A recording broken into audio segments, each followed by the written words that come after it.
Hello my YouTube family, कैसे हैं आप सभी। Welcome back to my new vlog. और ये जो मेरा व्लॉग है ना, ये संडे का है। संडे के दिन मॉर्निंग का समय है और घर के जो काम थे ना वो मैंने निपटा लिए थे। और नाश्ते में बना रही हूँ मैं यहाँ आलू के पराठे, जिसके लिए मैंने आलू बॉईल कर लिया था। आप तो जानते ही हैं मैं आलू जो है वो माइक्रोवेव में ही बॉईल करती हूँ, तो बहुत अच्छे से बॉईल हो जाते हैं आलू और सूखे सूखे से रहते हैं। मतलब उसमें पानी नहीं जाता और मस्त उसको मतलब जल्दी से बन जाती इजी तरीके से। यानी बच्चे भी ना आलू के पराठे आराम से बना लेंगे, इतने अच्छे आलू बॉईल होते हैं। तो बस मैंने दही के साथ में पराठा दे दिया था और ऊपर मक्खन लगा दिया था पराठे के। और उसके बाद ना मैंने कुछ भी शूट नहीं किया। और ये है मतलब आज का ही व्लॉग, यानी कि 5 मार्च का व्लॉग। तो बस आज ना मैं यहाँ पे बना रही हूँ चना बूट की सब्ज़ी। एक दिन पहले मेरे हस्बैंड चना बूट लेकर आए थे, तो वो ना मतलब मेरी तबीयत ठीक नहीं थी, तो मैंने छीलने के लिए ना कंपनी भेज दिए थे हमारी फैक्ट्री में। मतलब आंटी काम करती हैं ना, ऑफिस वगैरह साफ़ करती हैं, तो दो दो हैं, तो दोनों ने मिलकर छिल दिया था। तो बस वो छिलवा के लेकर आए थे, तो मैंने सोचा चलो यही बना लेती हूँ। तो अदरक, लहसुन, मिर्च, प्याज और टमाटर और थोड़ा सा सूखा खड़ा धनिया जो होता है ना, वो मैंने इकट्ठे पीस लिया था। थोड़ा सा तेल डालकर ना उसे अच्छे से भून लिया है कम सेक में। तो जब वो भून गया तो उसके बाद चना बूट जो होते हैं ना वो डाल दिए हैं, साथ में 2-3 आलू जो थे वो डाल दिए थे। और थोड़ा सा पानी डाल के ना नमक, मिर्च, हल्दी, गरम मसाला डाल के उसे सीटी लगा दी है। तो ये सब्ज़ी बनने में थोड़ा सा टाइम लेती है, यानी कम से कम 6-7 सीटी तो लगती ही है।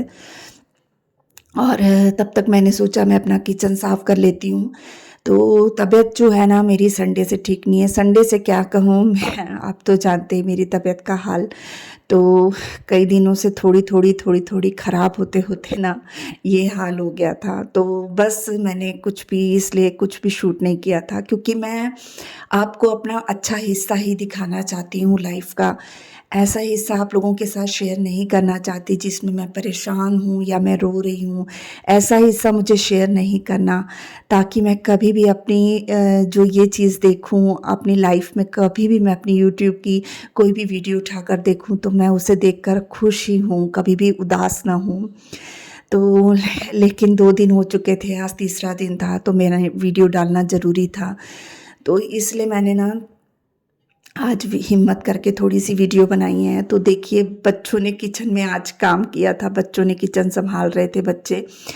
तो इस वजह से ना किचन इतनी फैली हुई थी। सुबह शरण ने पराठे बनाए थे, तो बस बच्चों ने, आपको तो पता ही है कि बच्चे बस थोड़ी सी हेल्प करते उतना ही बहुत हो जाता है।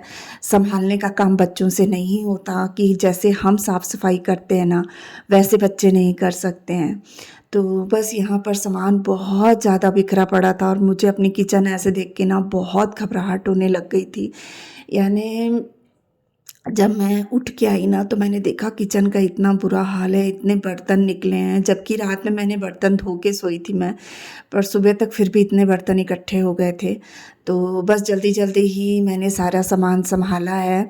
और बॉर्नविटा वगैरह कहीं कुछ बिखरा पड़ा था, सब चीज़ों को संभाला है। किचन को थोड़ा सा खाली किया ताकि किचन थोड़ी सी जो है वो अच्छी लगे, साफ़ सुथरी लगे और काम करने का ना मन भी करे।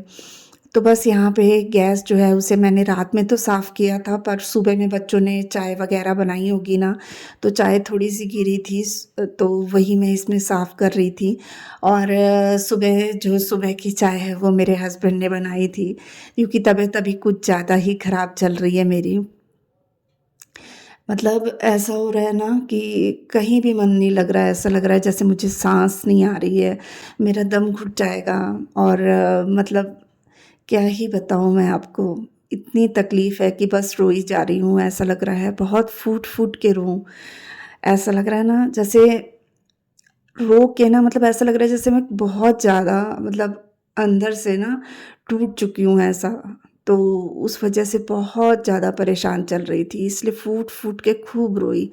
फिर दवाई वगैरह खा के रात में तो सो गई थी मैं। और बस अभी किचन वगैरह मैंने जो है वो साफ़ की है। और सारा सामान जो जहाँ रखने का था वहाँ रख दिया है। बर्तन जो निकले थे ना, रात में भी कुछ बच्चों ने दूध वगैरह पिया था तो वो बर्तन भी निकले थे, फिर बच्चों ने खाना खाया था वो बर्तन निकले थे, तो वो सब चीज़ों को भी मैंने धो मांज के रख लिए हैं। अब धोने लगी हूँ बर्तनों को। कई बार पता क्या होता है, कई बार ऐसा लगता है कि अपनी बातों को किसी के साथ शेयर करूँ ना तो मन हल्का होता है। लेकिन कुछ ऐसी चीज़ें होती हैं ना जो अपने अंदर रख रख के ना इंसान मतलब ऐसा हो जाता है ना कि वो टूट जाता है। और खाली मतलब हम तकलीफ़ नहीं झेल रहे होते, हमारे साथ हमारी फैमिली भी तकलीफ़ झेल रही होती है। यानी मेरे हस्बैंड, मेरे जो डैडी जी हैं, मेरे बच्चे, मेरे साथ वो भी मेरी इन तकलीफ़ों को झेलते हैं, क्योंकि जब मैं रोती हूँ, जिसका कोई मतलब कारण नहीं होता, कोई वजह नहीं होती, बस मैं रोती हूँ, तो मेरे साथ वो भी परेशान होते हैं। और साँस नहीं आती मुझे, ऐसा लगता है मेरा दम घुट जाएगा, तो मुझे हौसला देते हैं, हिम्मत देते हैं। और मैं कोई बहुत ज़्यादा स्ट्रॉन्ग नहीं हूँ, मैं बस अपना ये हिस्सा नहीं शेयर करती हूँ। 9-10 साल से इस चीज़ को झेलती आ रही हूँ, और लोग तो कई तो ये भी कहते हैं कि ये नाटक करती है, पर नाटक कौन ही करेगा ना। ये ऐसी चीज़ है जो इंसान नॉर्मल दिखता है, पर अंदर वो क्या झेल रहा होता है ना सिर्फ़ उसे ही पता होता है। बाहर से वो खुश दिखता है, लेकिन अंदर से वो बहुत ज़्यादा अपने आप में टूटा हुआ महसूस करता है। चलिए, दुनिया में बहुतों को ये तकलीफ़ है। ख़ैर, पहले मैं हॉस्पिटल जाने वाली थी मेडिसिन के लिए, तो फिर मैंने सोचा मैं जितना अगर मेडिसिन के पीछे और ज़्यादा भागूँगी तो डोज़ और भी ज़्यादा बढ़ता जाएगा। इस बार भी सर ने यही कहा था कि इसकी हालत पहले से और ज़्यादा ख़राब हो गई है। पर ना मैं इन सब चीज़ों से निकलना चाहती हूँ, पर मुझे समझ नहीं आता कि मैं कैसे निकलूँ? कुछ भी करने का मन नहीं करता, कहीं जाने का मन नहीं करता, तो समझ नहीं आता कि मैं कैसे इस तकलीफ़ से बाहर निकल सकती हूँ। ख़ैर, देखिए यहाँ पर जो भी बर्तन निकले थे ना वो सब मैंने धो लिए हैं, और ये जो मतलब ये वाला हिस्सा भी ना मैंने अच्छे से ना साफ़ कर लिया है, नल वग़ैरह भी सब धो लिए हैं, सिंक वाला एरिया। इतनी देर में सब्ज़ी बन गई थी, और जितनी देर में मुझे मतलब बर्तन धोने में लगे, किचन साफ़ करने में लगे ना, उतनी देर में सब्ज़ी जो थी वो बनकर तैयार हो गई थी। और बस यहाँ पर मैंने अब ना फुलके सेकने हैं, तो रख दिया है मैंने तवा, और डैडी जी भी इस टाइम तक आ गए थे, तो बस अब फुलके सेकूँगी फटाफट से। आपको पता है मैंने सोचा था कि ये जो होली आ रही है ना, तो इसके लिए अब मैं आप लोगों के साथ कुछ अच्छी-अच्छी रेसिपीज़ वग़ैरह शेयर करूँगी, कुछ बनाऊँगी घर के लिए। और कुछ केक बनाने का मेरा इतना मन कर रहा है ना इतने दिन से कि मैं केक बनाऊँ घर पे।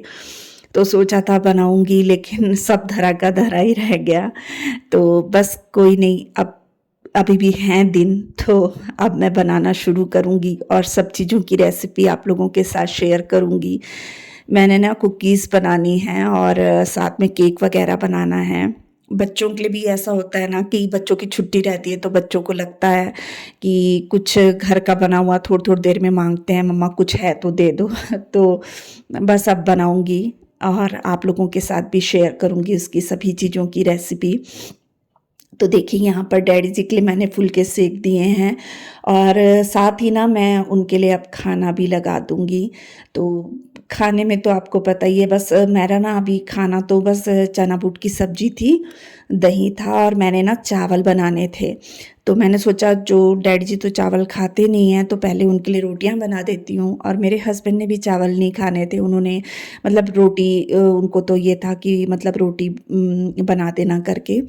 वो तो यहाँ तक कह रहे थे कि ला मैं हेल्प कर दूँगा, और नहीं है तो बाहर से मंगा लेते हैं, तो मैंने मना कर दिया। मैंने कहा कितने दिन बाहर से खाएँगे ना, और फिर वो बेचारे बाहर का भी काम देख रहे हैं, घर का भी, तो मुश्किल होएगी ना। मैंने कहा नहीं, जब मैं खड़ी हुई हूँ तो मैं बना लूँगी।